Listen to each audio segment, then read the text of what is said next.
তম রবীন্দ্র জয়ন্তী উদযাপনের সুন্দর সন্ধ্যার সাক্ষী হয়ে রইলাম।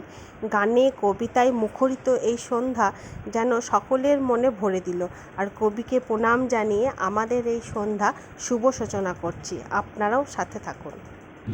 তারা ছোট বড় সকল সদস্যদের একসঙ্গে নিয়ে কিছু কবিতা গান ও নৃত্যানুষ্ঠানের মাধ্যমে এই সুন্দর সন্ধ্যাটি আমরা উদযাপন করতে পেরেছি।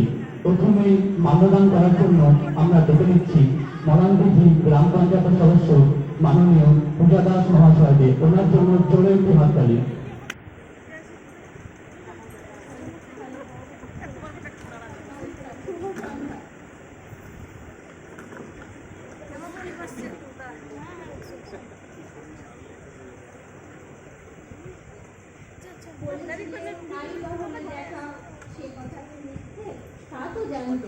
মনে কেন মর্মে আছো গহন গভীর হৃদয় হতে, ছড়িয়ে আছো শেষ চেতনা প্রান্তে, আছো প্রাণের পরম ক্ষুধায়, নয়ন শ্রবণ ভরা সুধায়।